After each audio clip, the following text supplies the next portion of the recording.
Before we learn how a nephron works, we have to talk a little bit about the blood supply to the kidney, throughout the inside of the kidney, and then back out of the kidney.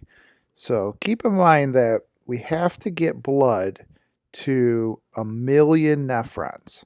So those are these little microscopic structures, which we'll talk more about, located throughout the kidney. And if you have one renal artery supplying a kidney, that means that that artery has to do a lot of branching in order to deliver blood to 1 million nephrons. Uh, so that's what this flow diagram is going to discuss. What's also interesting is kidneys get a large amount of blood flow. So they make up less than 0.5% of your total body mass, but they receive 20 to 25% of resting cardiac output. So what that means is they get more blood than what a normal sized organ would need. And that's because their job is to clean that blood, right? So kidney's job isn't just to get blood in order to keep the organ alive, but its job is to act on that blood by looking it over, filtering out waste and toxins and excessive amounts of things, and making sure that blood is in good shape. So they get a lot of blood when you're at rest. When you start to become more active throughout the day and maybe enter more of an exercising mode, that number is going to go down. So we shift the amount of blood to kidneys based on what situation your body's in. If you're in a resting parasympathetic mode, we send a lot of blood through the kidney. If you're in more of an active sympathetic mode, we send less blood to the kidney. But when that blood enters the kidney, we have to get it to 1 million of these little structures called a nephron. So you have one renal artery that enters. That artery comes from the abdominal aorta. That blood starts to branch into smaller arteries called segmental arteries. Then they branch into smaller interlobar arteries. Those are called interlobar because the kidney's thought of as kind of having different lobes here, and they go in between. Then they arc, so they're called arcuate arteries. Then they kind of jut out into the cortex. All right, and the reason why they go out into the cortex is that's where they supply the nephron. So you'll notice if this is the little nephron here, there's going to be blood flowing into that nephron. All right, so here's a nephron. We see there's blood flowing into the nephron. All right, and those arterioles that supply every single nephron are known as afferent arterioles. All right. The blood from the afferent arterioles enter a capillary called the glomerular capillary or glomerulus. And that's an interesting capillary because it's kind of looped, and it loops like that so we can filter out a lot of fluid. All right, so that capillary is really important. Then the blood leaves that capillary in what's called an efferent arteriole. Then the efferent arteriole forms another set of capillaries. So the kidney has two different sets of capillaries. The glomerular capillaries, where we're going to filter, and the peritubular capillaries, named because they surround the tubule portion. All right, the tubule is this kind of yellow part. Then, by the time the blood gets there, we've basically done what the kidney's going to do, and the blood leaves. But you have to start as kind of smaller veins and eventually merge into the large renal vein. So you'll notice I put asterisks next to the more important blood vessels on this blood flow. So renal artery obviously is important. That supplies the entire kidney. Afferent arteriole is going to be important. That supplies a single nephron. All right. Glomerular capillary is important because that's where we're going to filter the blood. And then it leaves the glomerulus and forms another set of capillaries called peritubular capillaries. And then eventually that blood comes out the renal vein, and the renal vein attaches to the inferior vena cava, which brings that blood up towards the heart. So pretty interesting in that the kidney gets a lot of blood, but that blood has to be separated out to get to all the little nephrons. So this is our drawing of a nephron. Every book has a drawing of one. Your book has a couple different ones. When you've seen one nephron, you should be able to figure out any nephron. All right, so this is our anatomy of the nephron slide. So we're not going to learn what it does yet. We're just going to look at the parts. So we begin by just looking at where this structure is. So you'll notice over here, we've labeled this part up here as the renal cortex, this part down here as the renal medulla or the renal pyramid. So you'll kind of notice when I go back that nephron is right here. Part of it's up here in the cortex, see the lighter brown, and then part of it's in the darker brown medulla. So that's what we're showing here and here. Okay? So that's kind of where the nephron's situated in the kidney. So let's look at the blood flow. This little arteriole is the afferent arteriole. Recall that afferent means you're going towards something. So the blood's going towards the glomerulus, which is this kind of looped up, balled up capillary, where we're going to filter fluid and solutes out of your blood. And that fluid and solute then enters what's surrounding the glomerulus, which is known as Bowman's capsule. All right. Whatever doesn't get filtered will leave the glomerulus in the efferent arteriole, and then that's going to form a set of capillaries that surround all these tubules, known as the peritubular capillaries. So that's kind of the blood flow. Let's look at the tubule part. Okay, so basically a nephron has this structure here, the glomerulus surrounded by the capsule. Sometimes that's referred to as a corpuscle.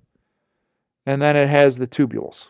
The tubules start here, come out of that Bowman's capsule, and they twist back and forth. And that's known as the proximal convoluted tubule. So proximal because it's closest to Bowman's capsule.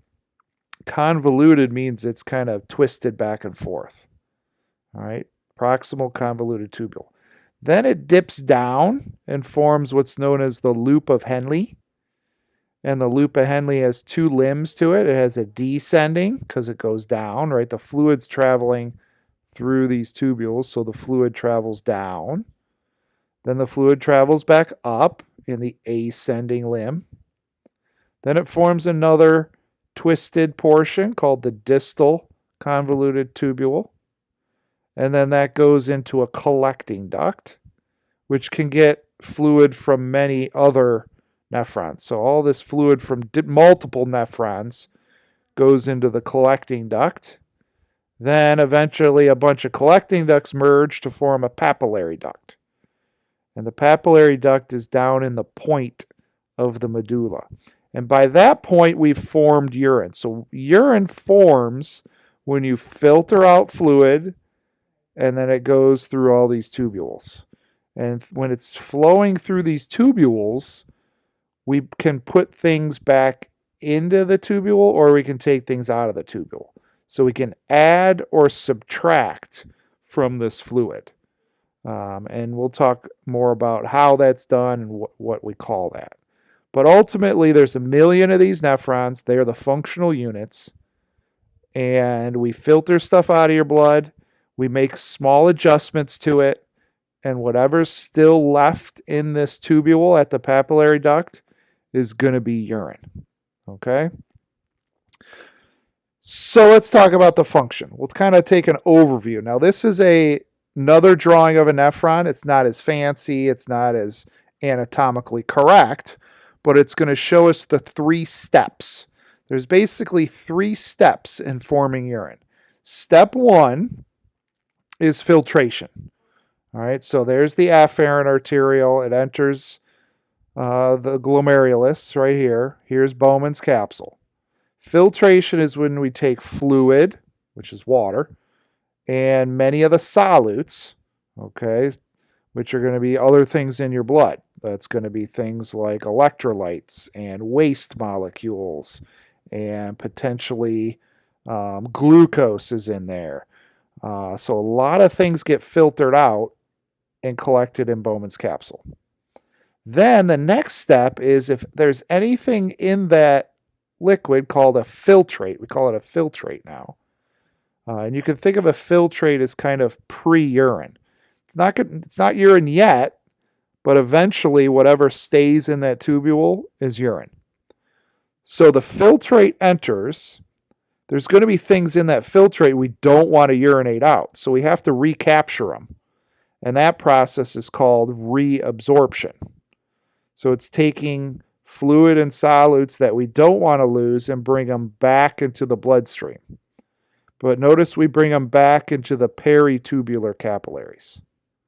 Then if there's anything that maybe didn't get filtered that we need to get rid of, we secrete into the tubule. So that's the third step. And then whatever's left in that tubule at the end of the nephron is going to be urine. And we collect it and get it out of that kidney. So let's go over the 3 steps again. So glomerular filtration occurs here. So it occurs at the glomerulus and Bowman's capsule. That's when water and small solutes, so it's largely based on the size of the molecule. If you're relatively small, you get filtered out of blood. So they move across the wall of the capillary, right? They go out of the capillary into the capsule, glomerular capsule or Bowman's capsule, and then into the tubule. So it's going to travel into the proximal convoluted, the loop of Henle, the distal, the collecting duct, and the papillary duct. All right, so that's filtration.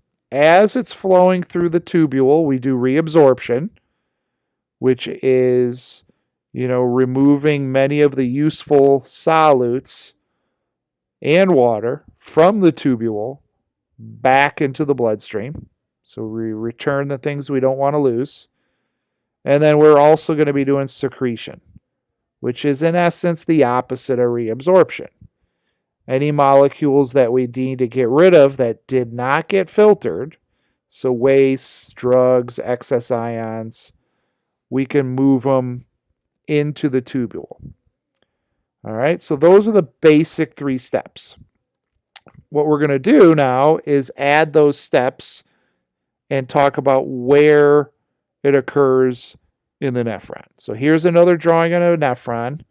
All right, it's not labeled anymore. We should already know its parts. So we should know this is the afferent arteriole, glomerulus, efferent arteriole, peritubular capillaries. Bowman's capsule, proximal convoluted tubule, loop of Henle, distal convoluted tubule, collecting duct, and at the very end we would call that a papillary duct. All right. Structural and functional units of the kidney, about 1 million of them. We can divide it into 2 main parts. Again, this area here is the renal corpuscle. That's going to be where we do filtration. And then this is known as the renal tubule. That's where we're going to do reabsorption and secretion. All right. So now let's kind of start from the beginning and take it a little more detailed. First thing we talk about is filtration. So what we're looking at here is the renal corpuscle. All right, so we see an afferent arteriole here. We see the glomerulus or glomerular capillaries here and the efferent coming out. We're surrounded by Bowman's capsule.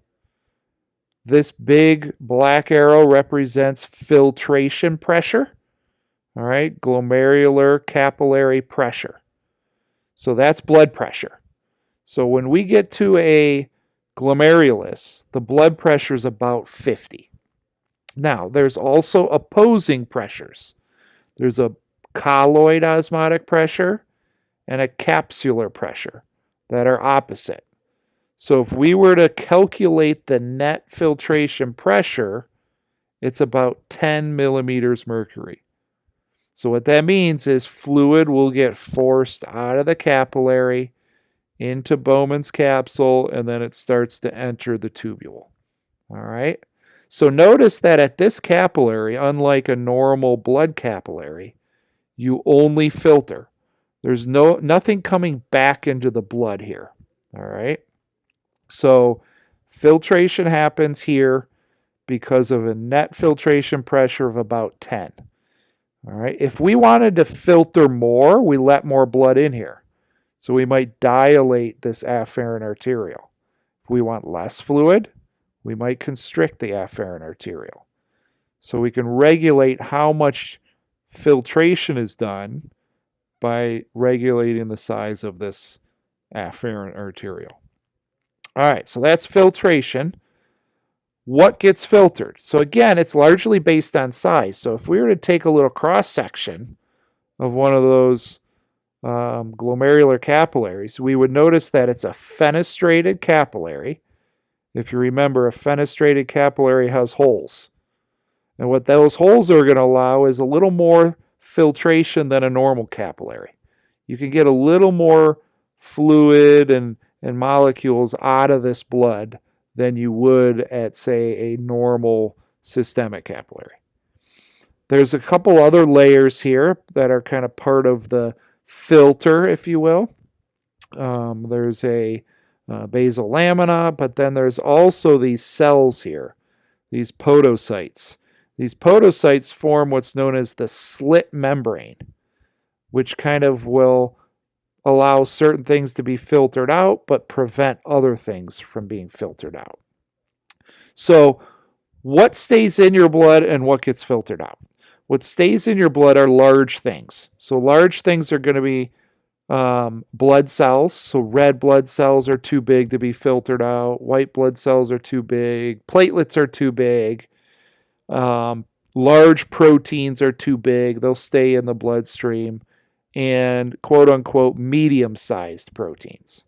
So those are the things that stay in the bloodstream. So the question is, what gets filtered out then? Well, it's small things. Water, H2O, that's a small molecule. Ions are small. Sodium, potassium, chloride, calcium. Glucose is a small molecule. So glucose gets filtered out of your blood. And then small proteins gets filtered out. Amino acids get filtered out. Waste gets filtered out.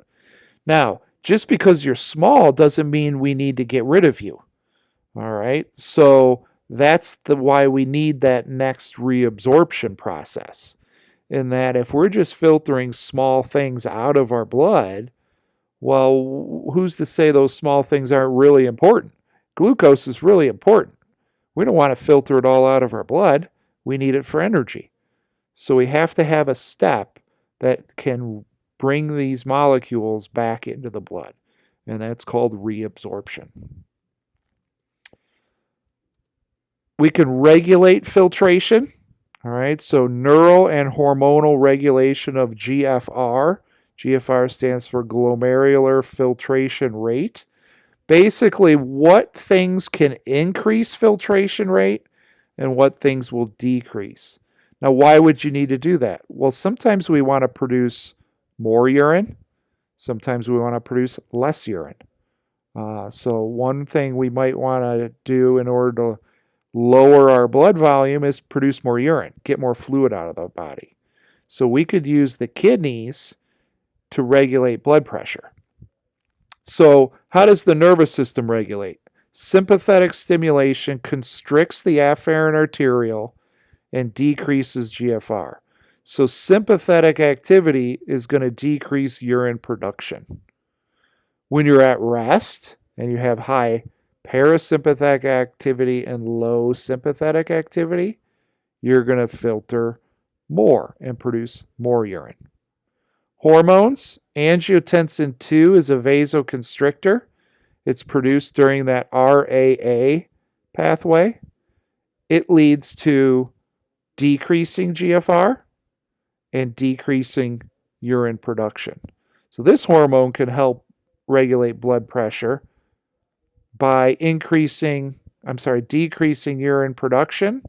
And if you decrease urine production, you can keep more fluid in your blood, and that helps raise blood pressure.